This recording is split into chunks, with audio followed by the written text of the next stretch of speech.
Thanks for watching Afternoon Live. With holiday get-togethers right around the corner, our next guest has a recipe that is both elegant and delicious. Here to share more, we welcome the author of Salty, Cheesy, Herby, Crispy, Snackable Bakes, Jessie Sheehan. It's great to see you. I ran out of air there.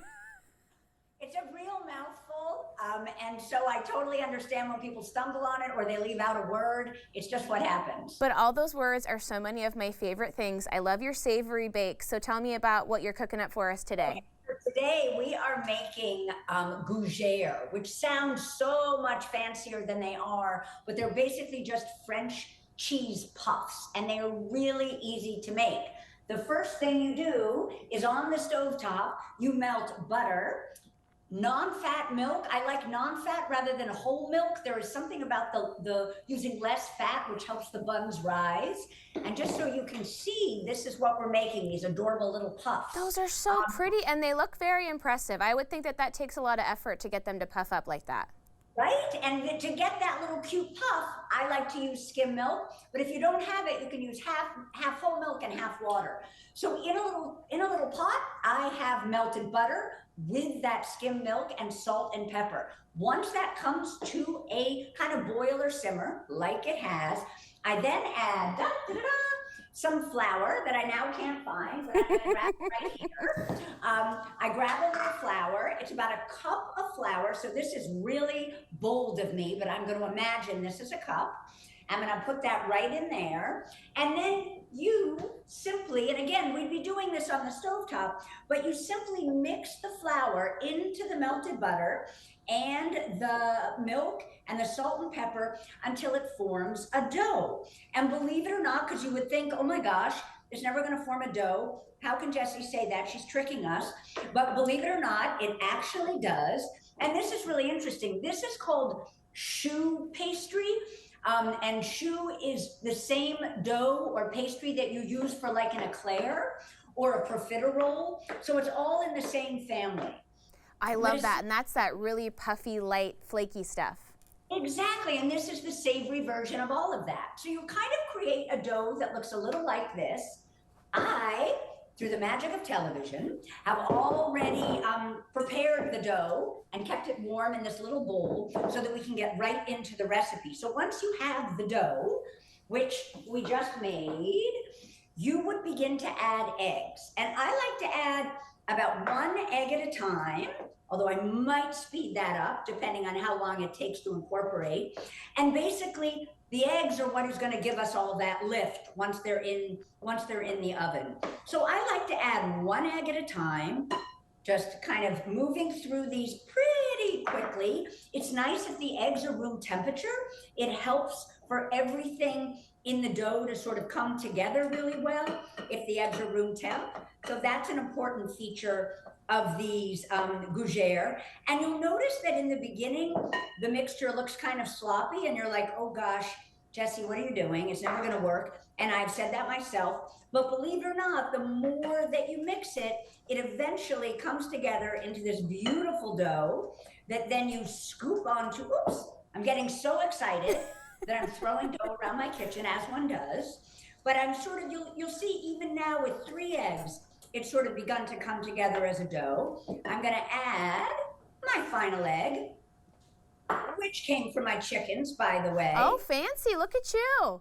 I know, right? And the chickens are everywhere. I was noticing today they were like right outside the front of the house, and I have a pit bull, and believe it or not, she is not remotely interested in my chickens. Interesting. She's just out there doing her thing, just like, oh, there's some chickens, I don't care.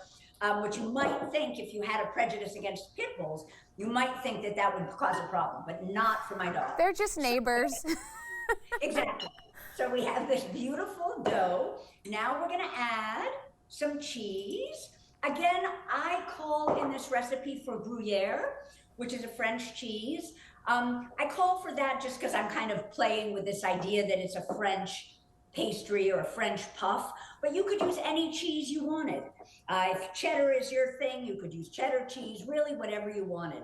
And because the dough is warm, the cheese kind of melts and gets added in almost immediately.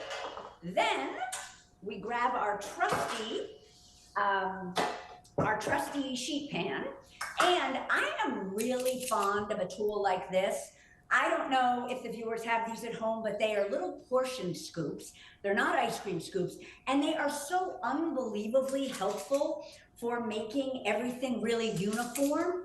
And it's kind of great with a recipe like this when you want sort of every little puff to be perfectly the same size. Especially when you're baking for a crowd, you want everything to bake evenly, come out the same way, look the same. It's much more impressive too.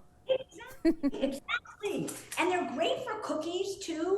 If you want every single one of your cookies to look exactly the same, a portion scoop is a great tool for that. And then what I would do is I would put these into, I believe it's a 400-degree oven for about 20 minutes. They bake up really fast. And like I showed you, this is the finished product. I mean, these are just, if I do say so myself, like literally so adorable. They're nice and brown, and the inside is a little bit puffy, has some like little kind of almost like air pockets in it, and they're just delicious served at a holiday party, for an hors d'oeuvre, for an appetizer.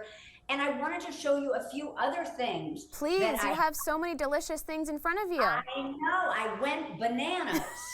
I went salty, cheesy, herby, crispy for you guys. So first things first, here we have some cheesy biscotti. I like to say it's Cheez-It biscotti. Oh. So it's traditional biscotti, but it's made with cheddar cheese, and it literally tastes like a Cheez-It. I'm in for that. Right? Then we have Chex Mix, but this is a garlic butter miso Chex Mix. Still as easy as the Chex Mix you're familiar with, but with all these kind of fun and interesting flavors. And I love Ritz crackers, and I also love Bugles. So my Chex Mix has Ritz crackers and Bugles in it. Then we have apple cheddar muffins. I made the mini version of these just to show you, which I think would be great. Like, let's say it's Thanksgiving and you have tons of people coming, you're sleeping over, and in the morning, what are you want to feed them? You know, have them something to nosh on that's kind of a little bit like fall-like. These apple cheddar muffins are perfect. I'm suddenly absolutely starving, Jessie. Okay, we have time for one more quickly. One more quickly. I was going to show you the one I made last time, so I'm going to show you something else. Okay. In case you think that the book is all appetizers, look at this beautiful, it's a pepperoni pizza galette. And I have a lot of recipes that are also easy brunch, easy lunch, easy dinner, all baked, and that's one of them. I'm coming over. I can't wait. Thank you so much. It was great to see you. You too. Be well. Happy holidays. All right, Jessie's book is called Salty, Cheesy, Herby, Crispy Snackable Bakes. We'll have more information on our website at katu.com. We'll be right back with more Afternoon Live right after this.